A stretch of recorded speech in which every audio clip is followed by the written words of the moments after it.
Okay. Hello, testing community. My name is Sebastian Małyska. I'm the chairman of the marketing working group in the ISTQB, and I'm very lucky person. Why lucky? Because I have privilege to explain you why we are meeting in this lovely day. But at very beginning, I would like to thank to all of you who joined our morning session. It's a first live of the ISTQB. That's why it's a big privilege to hosting you.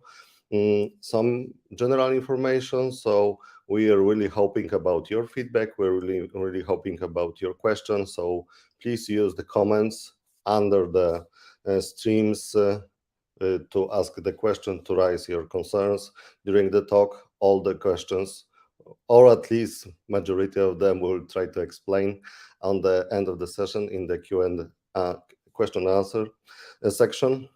Okay, why we are meeting now? So, guys, today it's a very special day. Today it's we as ISTQB releasing the latest version of our most successful certificate to the market, to the EU, and it was a very long journey, and there's a lot of people working on this, and today we are hosting the one of two leaders of those team that will talk about what was changing, what was the idea behind of those change, and explain you everything that you always wanted to know. So say hello to Michael Pilaten, which was the lead of this project. And Michael, the stage is yours. Tell us why we need to change those CTFL. Thank you, Seba.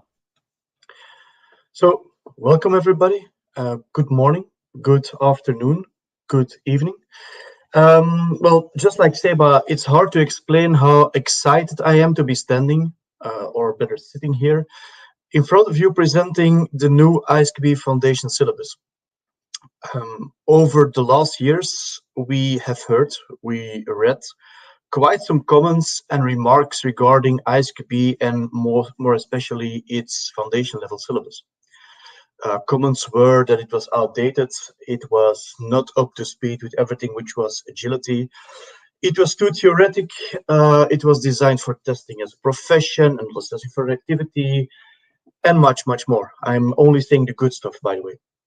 So all of that comment triggered us to make a bold move, because up until now, all the versions of the ISTQB Foundation syllabus were aspects of evolution, of keeping the core stable, the core beliefs, the core principles, the methodology stable, and adjusting the small things on the side to the reality of nowadays markets, which is normal. We are talking about the largest, single-handedly most successful certification and qualification scheme regarding quality and testing. We have more than 1 million people certified. So that means that every change that we imply on the syllabus will impact testers worldwide. But not only the testers, also the training providers, the HR departments, the IT departments, exam providers, and many more stakeholders. Now, the world has changed, and ISTQB is also aware of that. Over the last years, we have seen a huge landscape slide in terms of way projects and processes are handled. If you take a look at the Worldwide Software Testing Practices report, people reported that 79% performed their development activities in some form of agile fashion, whether it's Scrum, Kanban, XP, Lean, whatever you can dream, they call it agile. 43% present that, or is claiming that they work in a sequential way, V model, Waterfall, or anything which is the more classical approach. 27 say they do something hybrid or blended, a combination of sequential and agile, and 11% claims to do something in an iterative fashion. Now, I know my audience is testing or quality oriented, so it's immediately clear that the sum of this all is more than 100%. Which is okay because people had multiple options. Not a mistake on the slides, it's true like that. But if you take these numbers, it's quite clear that We have moved away from only V model and Waterfall, which was the basics and the foundation of our foundation syllabus for many, many years. And that syllabus has underwent a huge history. It is based on ISAP and ASQF, amongst others, and its first version was all released in 2005. The last, most recent version up until now was released in 2018. That's 5 years from now. So we had to make a bold move. We had to change things drastically. And what we had in ISQB is we had the foundation syllabus, but we also have on the left-hand side of our portfolio the Agile stream, where we have the Agile tester. So we had the idea, well, let's bring things together. Let's blend in the agility from that syllabus in foundation, because also that syllabus needs updating. So we sat together with a bunch of people talking about strategy, about process, about methodology, about keywords, about concepts. And we said, okay, but we cannot make this call just based on gut feeling. We cannot base ourselves on subjectiveness or on our own opinions. We need some data. So the first thing we did is do a market research. We took a look at job postings. What skills and tool sets are organizations and companies looking for when they want to recruit a tester or a quality engineer or whatever you want to call testers nowadays? And what was the outcome there? That people were looking for a critical mindset, that they were looking for people who could think analytically, that they were looking for people who could collaborate, work in teams.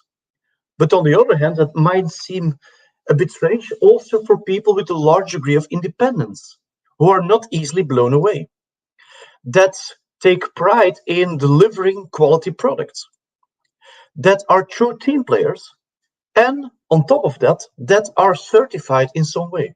So that's the way LinkedIn companies see testers nowadays. This is what they're asking for.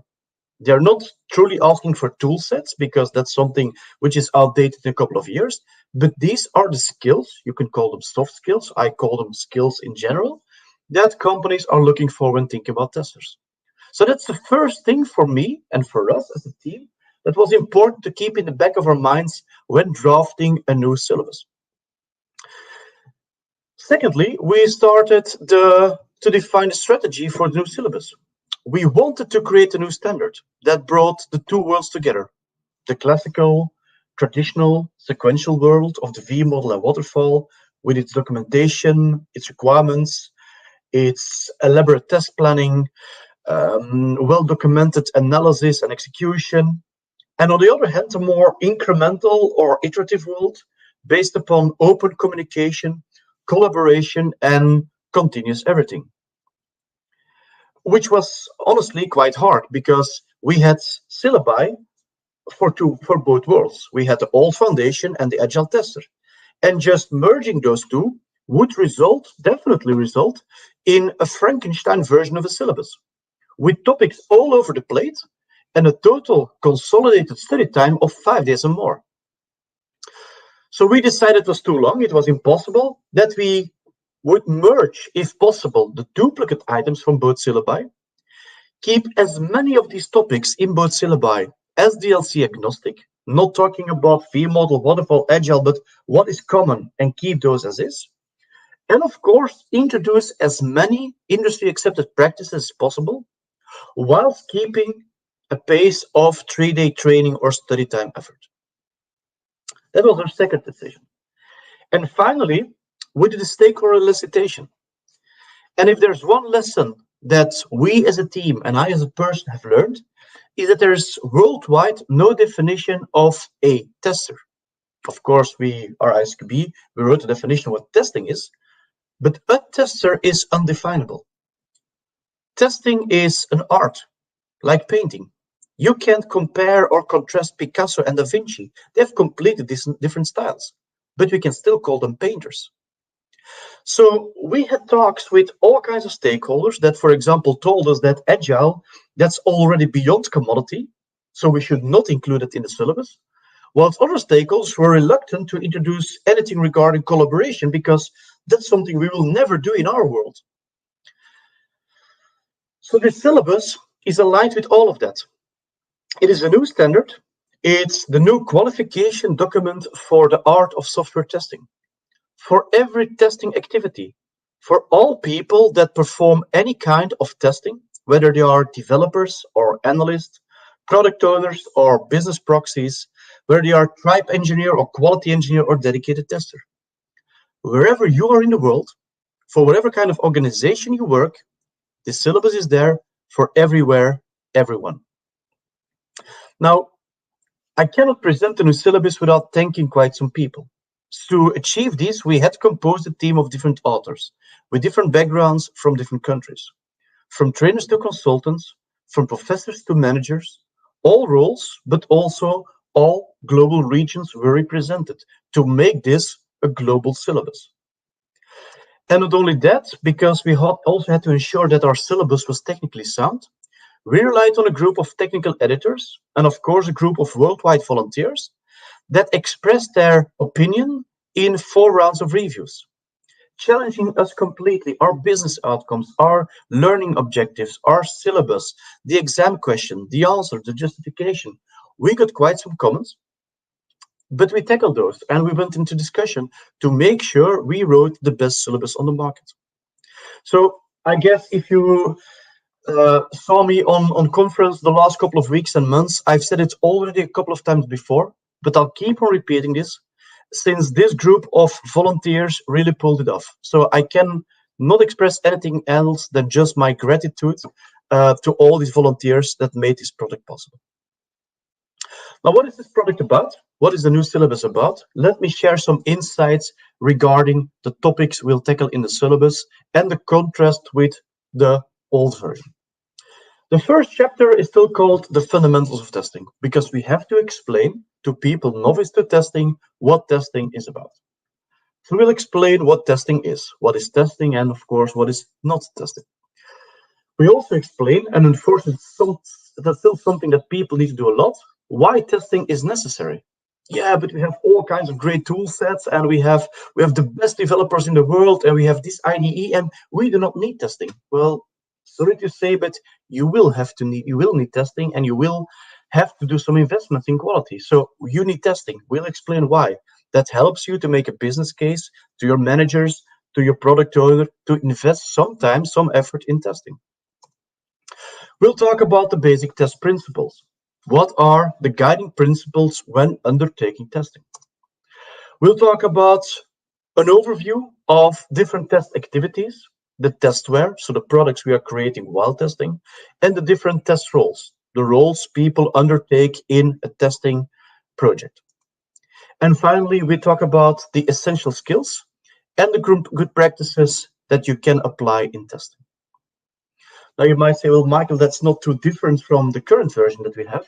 What are the differences? Well, first of all, if you compare version 4 of this syllabus with version 3, the current version, we have other objectives. We went way beyond the existing objectives, and we introduced new objectives why testing is needed. We have completely switched testing from a full-time job to an activity or even a role people can undertake. Testing is now a conglomerate of items, of activities anybody in a team, a development team, a tribe, a squad, a guild can do, which is a drastic change. We also changed the skill set. We went for a more holistic approach in terms of skills, with more attention to the personal skills and less to the technical skills. And finally, we decided that quality cannot be obtained by having one person responsible for quality. Quality is a whole team approach. And then we're not only talking about the quality of the software, but also the quality of the process, the quality of the deadlines, the quality of the documentation, the quality of the communication and collaboration. All of that is a whole team approach where we must make everybody responsible for that level of quality. The second chapter, and I think this is the chapter that changed the most, of course, is testing throughout the software development lifecycle, or SDLC. What are the topics there? We'll explain how you should test depending on the context of your software development lifecycle. So how do you have to test when you work in a waterfall, a V model, a W model, an Agile model, an incremental, an XP, a Scrum, a Kanban model. What changes, what remains stable? Or any hybrid model, Waterfall, Water Scrum, Agile, whatever you can think of, hybrid blended models. We'll explain in the syllabus how you should tackle that, but also what remains independent. We'll explain the different test levels and test types and the linkage between them. And we'll talk about maintenance testing. Testing when your software is already released, it's in production, it's live there. What kind of testing activities should you undertake? What has changed? Well, of course, I said a lot. We explained the impact on the different software development life cycles on testing, because of course, testing changes or can change drastically depending on the SDLC that you have. If you have a release window of 6 months, that has a different impact on testing than when you have a release window of 1 week or 2 weeks. We introduce, and that's new for ISKB, the test first approach. Coming from Agile, coming from DevOps, to start testing as soon as possible. I expressed already, so we also introduced DevOps, not from a tooling perspective, we explain also something about tools, but rather from a collaboration and communication perspective, to bring developers and people from ops and anybody in between closer together, to avoid defects, to avoid miscommunication instead of detecting those. So we go from avoiding conflicts, avoiding defects, avoiding failures to detecting. That's the shift we made. We also talk about the shift left approach. Again, it's in the same strategy. Instead of focusing on reviewing things, on testing things, on verifying and validating things, we are talking about collaboration, about writing requirements together, writing user stories together, writing acceptance criteria together, doing estimations together, so that make sure you avoid defects. And we also introduced the concept of lessons learned and retrospectives, with some techniques to make these valuable and to make some added value, to get some added value out of these retrospectives. Chapter 3, that remained quite stable, which is what we call static testing. There we talk about the basic techniques of static testing. And we introduced the feedback and the review process for any kind of documentation or anything which is written, so including code, software code. What is new there? Instead of considering static testing as a one-off, a one-time process, we now have built in our syllabus a frequent feedback mechanism. That it's better to work in small iteration instead of waiting until a whole chunk of code is ready or until a document is stable. Continuous and frequent feedback. And finally, just like in the previous chapter, the attention goes to avoiding defects, avoiding bad work instead of detecting those. Because we all know Barry Bum's work of software economics. The earlier you detect a defect, the cheaper it is to find and to resolve it. This is the basic of this chapter, and I think also the guiding principle of a lot of topics in the syllabus. We want to shift left more, create quality more, ensure quality earlier. Chapter 4, this was called test design or test analysis or test techniques. Now we shifted to test analysis and design, so not really about only the techniques anymore. We keep on talking about the techniques, so we give you an overview of all test techniques that are tackled in the syllabus. So a lot of these things are on a K3 level to practice, to make exercises. We talk about the black box techniques. Black box techniques, as I'm sure you all know, where you work only on requirements, on the things you have on paper, and you don't take a look at the internals of the software that is under test. We talk about the different white box techniques, where you don't look at requirements, or at least as possible, but you're going to build your test cases upon the internal structure of your program. We talk about the experience-based techniques. Those were already there for quite some years. Those were the more agile-ish techniques that we had in there.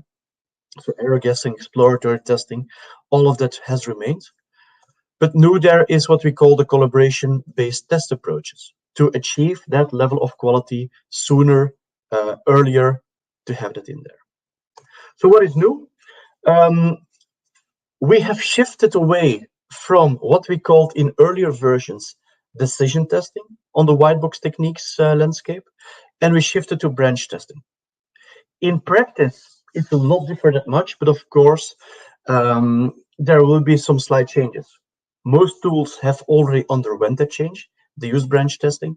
And the syllabus will make clear why we made that change, why we wanted to make that shift, because theoretically, academically, this is the most accepted concept there.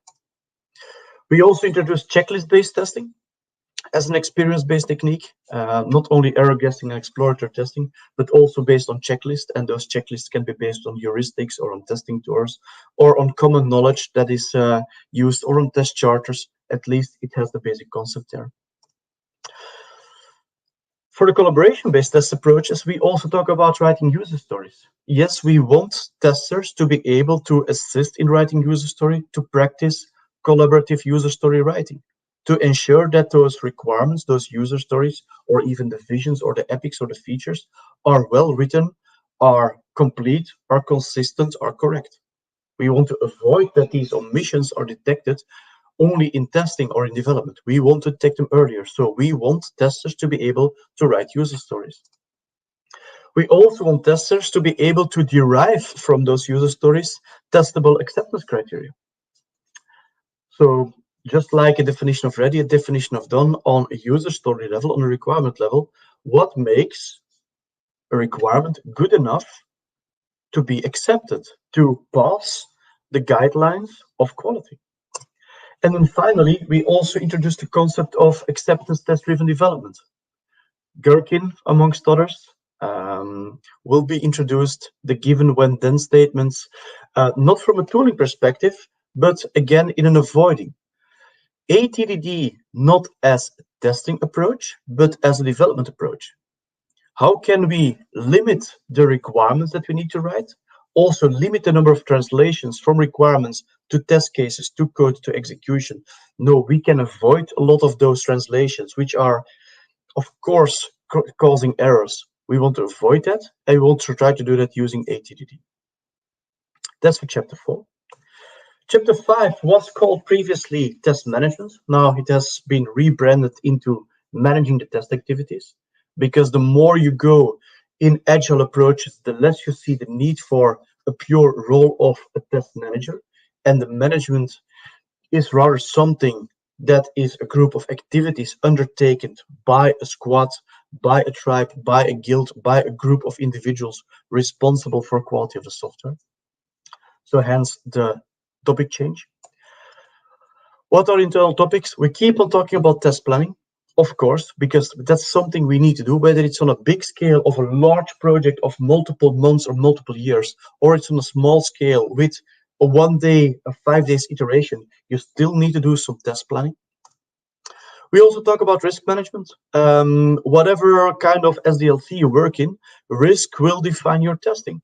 Depending on your context, your risk level will different. And then you talk about likelihood, and you talk about risks, and you talk about risk priority numbers and all kinds of things.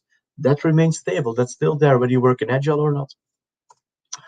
We'll talk about the process of monitoring your testing, about taking controlling measures if your monitoring veers off, and of course about test completion. When is testing enough? Then we relate it to Agile with the definition of done. We created to exit criteria or acceptance criteria. We talk about when testing is sufficient, because we all know that if you give testers just a free hand, they keep on testing until eternity. We also talk about configuration management, which has now become more agnostic.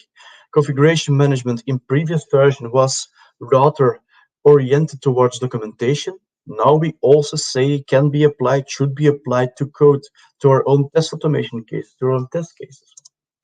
And then finally, no surprise there, we also talk about defect management. What is new in this chapter? The concept of testers collaborating, deciding, making a release planning. So for a full release, what are the user stories? What are the requirements we want to have in the next major release? On a smaller scale, we also talk about iteration planning, or for those who work in Scrum, sprint planning, because there it's essential that the tester is there. For those who like the SAFe framework, we also introduced the concept of PI planning or big room planning, so even on a larger scale. So a lot about making sure the right elements are addressed at the right time, that it has a good cadence, a good speed of development and testing. We talk about different estimation techniques. You might say, well, Michael, that was already there in the syllabus for quite some time. Yes, that's true, but we introduced quite some new ones there. So I think there's some large changes for you there, some great content for you to take a look at regarding estimation techniques. We introduced the concept of the testing pyramid, not only from an agile point of view, the different levels of testing that you can have, but also from an automation point of view. And then finally, we reiterated over the different testing quadrants, depending which side you are facing, what kind of activities you can undertake to get the most complete and holistic view of testing you can have in your project that you're currently undertaking. And then the final chapter is still called the tools that you use for testing, or testing tools. There we talk about the different tools that can give support for your testing. And we also highlight the benefits and the risk of applying, or the risks of applying, test automation. What is new there? In the tools that support your testing, we introduce the category of DevOps tools. If we highlight DevOps as a new approach, as an approach which is now has become an industry standard, of course, we should introduce the necessary tool sets for that, but also the tools that can assist in collaboration. Collaboration is one of the key messages in the syllabus, so we also introduced that classification there. That is, in a nutshell, the content of the new syllabus. Of course, there are many other topics there. I cannot list it exhaustively. I've learned that over the last couple of hours, since 4 hours and a half, the new syllabus is live on our website, isqb.org, where you can download it, including sample exams and everything you can think of. On that limited amount of time, without giving any commercial, it has now been downloaded over 500 times already, individual downloads, unique downloads, so that's great. So take a look yourself and let us know what you think about the new syllabus. In the meantime, in the introduction of this webinar, I already got some feedback, some questions and remarks, and I know you might already have some also waiting for me in the chat after this talk is over, and I'll respond to them, but I want to share some ideas already with you that we received. So the first question that we had is that the existing CTFL 3 syllabus that had a study length of 3 days, where you do it in a training of 3 days or in your own private time, study time, 3 days. People wanted to know what the length of the new foundation syllabus is, CTFL 4. We decided, and that was again, as I explained, one of the strategy items, that it should have remained 3 days of study length. So whether you follow a training for CTFL 4 or you do it in your private time, the time you should calculate to do the study is 3 days. That has remained unchanged. Then a question about localization. When will the syllabus and the exam be available in insert whatever language you can think of? French, Finnish, Greek, Spanish, Portuguese, insert that language. Well, it's the member boards, your local representative member boards, which are responsible for translating the syllabus, translating the mock exam, translating the glossary items, so the language, the words which are used. On the other hand, the exam providers, that can be a company, that can be your member board, is responsible for localizing the exams. According ISQB rules, it can take up to 18 months. And after that, you cannot find any of the old materials anymore. But we are already informed that the majority of the member boards have started the translation work already. And that made great progress. So I believe that in a couple of weeks or months, your first syllabus and exams will be ready in your own language if needed. Of course, English is already there, so you can read what you want, but if you want to do it in your local language, that will be available shortly. Another question we had was a very direct one. Is the new CTFL 4 a merger of the old CTFL and the CTFL Agile tester? There, the answer is no. In the history of ISQB, this is the first full rewrite of a syllabus. We started from scratch. It was a blank canvas. Of course, we let ourselves be marinated in the history of both syllabi. And we used certain concepts of the syllabi, but we extended those with new learning objectives. We revamped some existing learning objectives. We removed some of the existing learning objectives, and we rewrote the whole thing. So I don't think there's one sentence in the new syllabus that you can find if you do a Control F in the existing CTFL or the old CTFL better or the Agile tester. So that makes it completely brand new. That, of course, also means that if you are a training provider, or if you make your own training materials to train your own staff in ISQB, that you will have your work cut out to make sure it's aligned with the new syllabus and the glossary items. And the last question I got via social media prior to this webinar was if there's any value in recertification. I assume there that the person is talking about people who have already a foundation level certificate from ISQB. Is there any need to recertify? And there we have a more or less duplicate answer. There's yes and there's no. The no answer is quite clear. ISQB has always stated that certificates have a lifelong validity. So there's no need in terms of I have a certificate and now we have a new version, so I have to recertify. No, that's not the case. The yes is there are so many new concepts. It's a drastic change. It's a fully rewritten syllabus that it might be a very good idea to refresh your knowledge. Does that mean that you have to certify or take a training? No. You can read the syllabus. You can do the mock exams. If you want to have the certificate in a new version, shall I say it's a bad idea? No, I can only encourage you to take a new certificate because it will be the proof that you have absorbed the new knowledge. But it's not mandatory, and nor your employer nor anybody can ask you to do it again if you already have an ISQB certificate. Even in the SCR, we will not display whether it's old or new. That's it from my side. So now I'm ready to listen to you, whether you have any other questions for me that you want to have highlighted.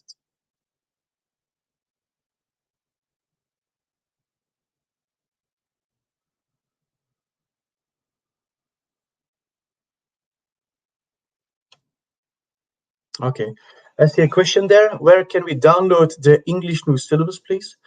That is on isqb.org. That's our website. There you can find all this, the syllabus, the materials, the learning objectives, the mock exams with the right questions. You find the glossary items there. All of these items are there ready for download. Our marketing team worked very hard to have the website up to date. So you find all the old materials there. We have shifted the new materials you find there. We have shifted the old materials so that you also have these there as reference for those companies who still want to be aligned to the 3.1 version.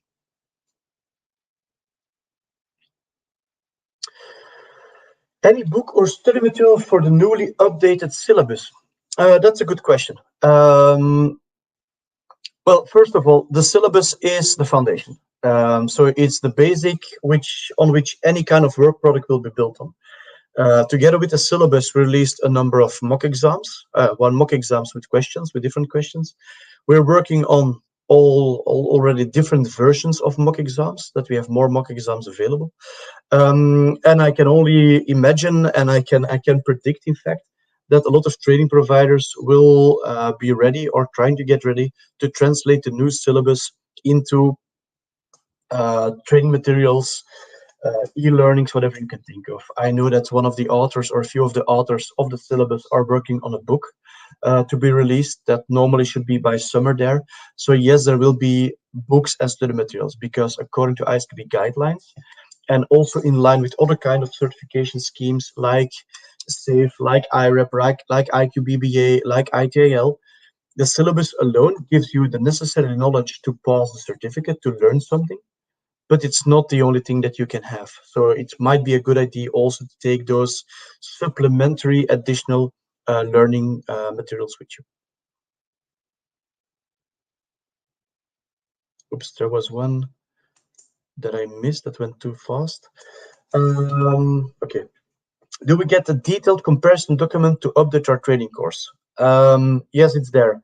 So in the download section of the ISKB website, you find a full traceability list of learning objectives and business outcomes with their traceability. So yes, it's there if you want, Freddy.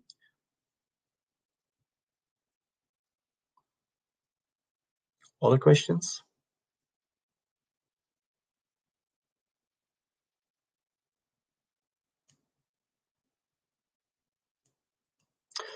When new exams will be enforced, for how long old exam questions will be applicable?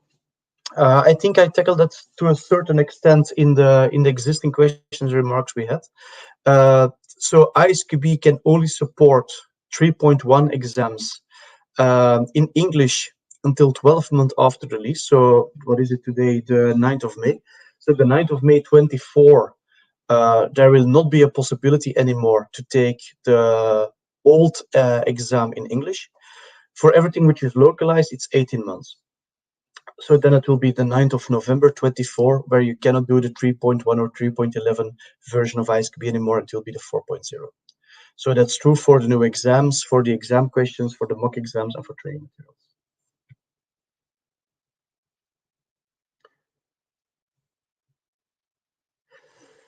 Is the syllabus also available in a Word format for translation purposes? Using PDF is very difficult when translating.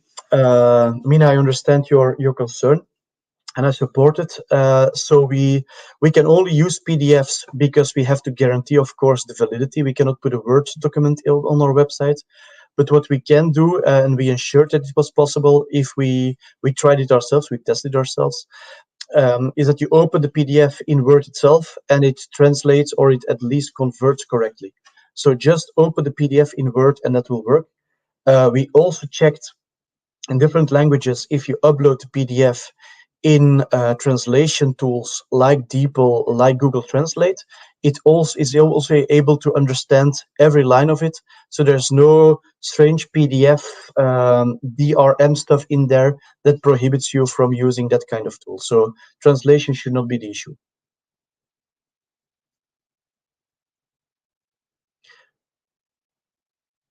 And also, if you're looking for a Word version, most likely in your language, in non-English native language, you could contact your member board and maybe they have a Word version for you. Your member board should have that, so you can contact those.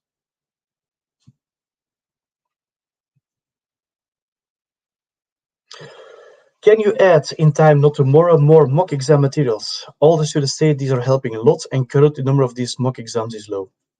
I fully understand your concern.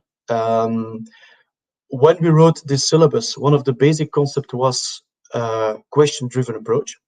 That means that before we wrote the syllabus, based on the learning objectives we elicited, we decided to write basic exam questions for every learning objective to make sure that the learning objective is comprehensive, is understandable, is testable, is questionable. Based upon those, we composed the mock exam with additional questions also. And I thought that marketing idea was that by summer, there will be more official mock exams. We're working on, I think, 100 or 120 additional questions for these mock exams. So yes, they will be published. With a fair warning, because the syllabus has underwent such a drastic change, sorry, not a drastic idea. It has underwent a drastic change. That also means that every kind of mock exam question you might find on a website in a tool will be outdated. There's not a single line of the syllabus which has remained stable. So also every mock exam you find is now outdated officially. So if somebody wants to prepare in self-study to do the certification, the only usable artifact for the moment is the official ISQB mock exam. But pretty soon, more mock exams will appear.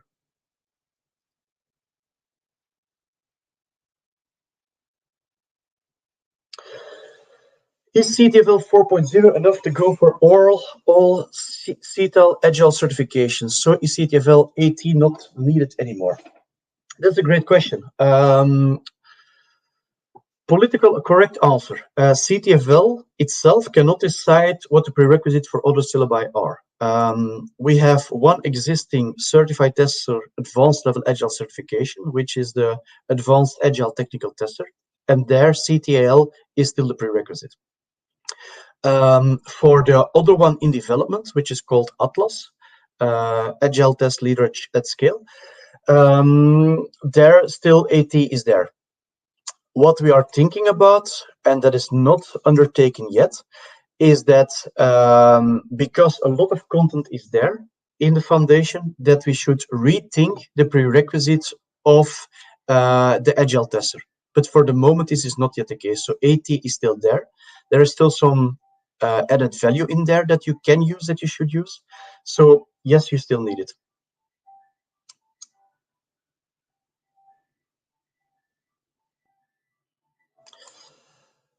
Another question regarding the Agile, sorry, oh, that's it. No. Do you plan to update AL? I guess you mean the advanced level? If yes, how soon? Well, if you mean the advanced level core with test manager, the test analyst, the technical test analyst, the test manager is undergoing changes. We have the same remark made for the test analyst, which is already undergoing some revamping. And the technical test analyst was updated a couple of years ago, so it's not that outdated. So there's no immediate plan except the changes which are already ongoing, and of course the changes are already linked to the new foundation. If you talk about the Agile tester, we are thinking about introducing a new module regarding Agile in the core. Once that will be released, then we are going to decommission the Agile tester, but that will take some time. We are only in the process of eliciting the learning objectives there. We still have to write the syllabus. We have to make sure it's validated, reviewed, so it will take some time. So for the moment, there's absolutely no plan to change the Agile tester, and we will decommission it once we have some new Agile syllabuses there in the core.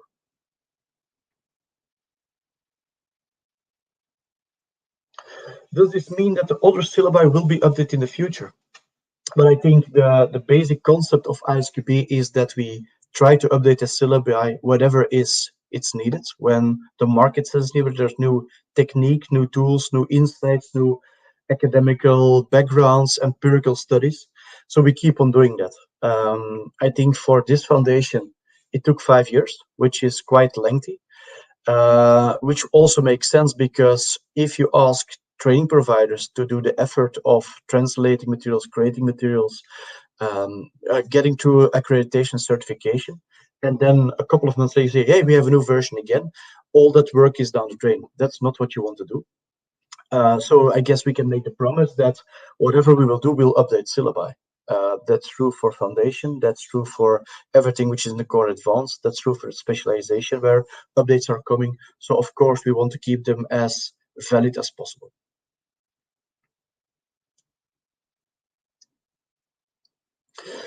Did I understand correctly that the old exam will still remain until May 2024? In English, yes, basically and conceptually, yes. So depending on the exam provider you work with, whether it's a commercial company or a member board, that exam provider can choose to already make the shift to CTFL 4 and not offer 3.1 anymore. That is possible. They can decide to do both of them, to support 3.1 and 4.0, or to only support 3.1 and wait until May 2024. It depends on your provider of exams. In English, in non-English, or in every country, every language besides English, it's November 2024, which is the date of decommissioning. But it will depend. I guess a lot of organizations will do the shift earlier, so it's up to you to find the exam provider that gives the right or the wanted version of the exam that you're looking for.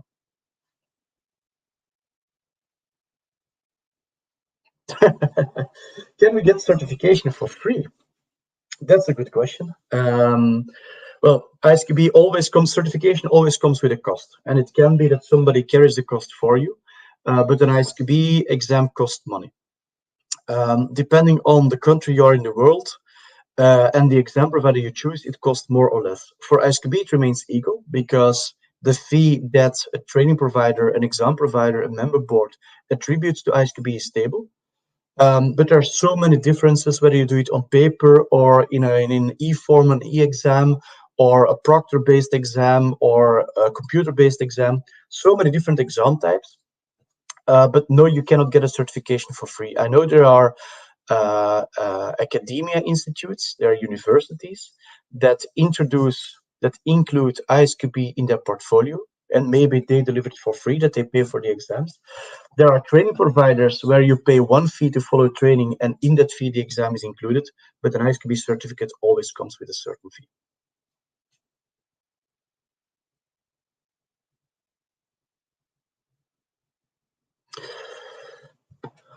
Gaurav, I already applied for the foundation level exam. The exam will be in June, so the question will belong to the old syllabus or new syllabus, so I need to prepare accordingly. I'm afraid I cannot answer that for you, Gaurav. I think you should contact either your exam provider or your training provider. Your exam provider if you do it in self-study, your training provider if you do it in a global class session. But I think indeed it's very clear that you need to align with those to make sure you study the right things. If your exam is 4.0 and you study 3.1, the chance is very high that you will fail the exam. Oppositely, if you study 3.1 and take a 4.0 exam, chance is similarly unlikely that you pass the exam. So make sure that you studied the right thing. Maybe it's already a good idea to ask your exam provider to take the 4.0 exam, since you already have to study. So you still have to study. Maybe just mix and go for the most recent exam, because it will provide most options for you.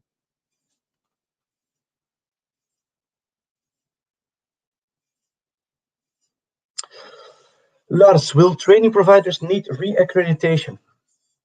Well, a training provider normally does not have to be accredited itself. It's the materials that need to be accredited and the trainers that need to be accredited. Training materials, because it's a major change according to ISB rules. More than 20% of the learning objectives have changed. So yes, all materials, wherever you are in the world, need to be re-accredited by a member board.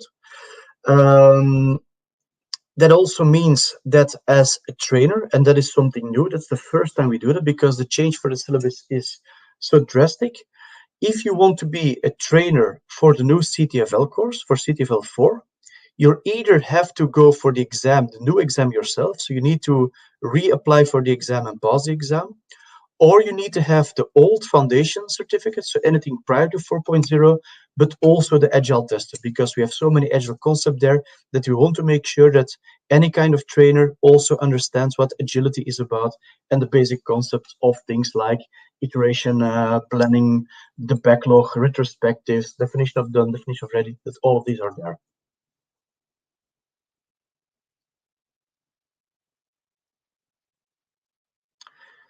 And then I think this is the last question from Stace. Will there be a recording available of this? Yes, this is the live webinar, and we're approaching the end. Looking at my watch. So yes, this webinar is recorded. It will be posted on ISQB website and social media channels, so you can always review this webinar if needed. You also find my contact details and the contact details of the other product owners on the ISQB website. So if you have any questions regarding the syllabus, put them on the social media, contact us, and we'll try to respond to your questions as soon as possible.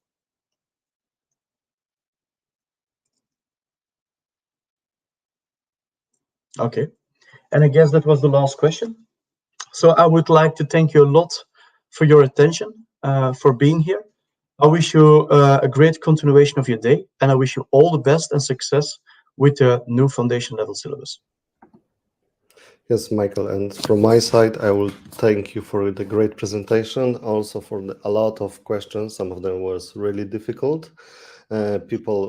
What I've learned, because we try to reply from the back end answered to all the people. So if there is still your question and it was not answered or not answered correctly, please speak up one more time, leave the comments. We'll try to come back to you. From my perspective, the biggest concern was what kind of exam I need to take. You already answered for this question, that please talk with your exam provider, ask about this, verify whether they will be new. You can choose if you still register for the old one. You can take advantage and to pass the new one. It depends on you. Again, Michael, to you and to Eric and the whole team, really, really great. Thank you, big thank you for the enormous work.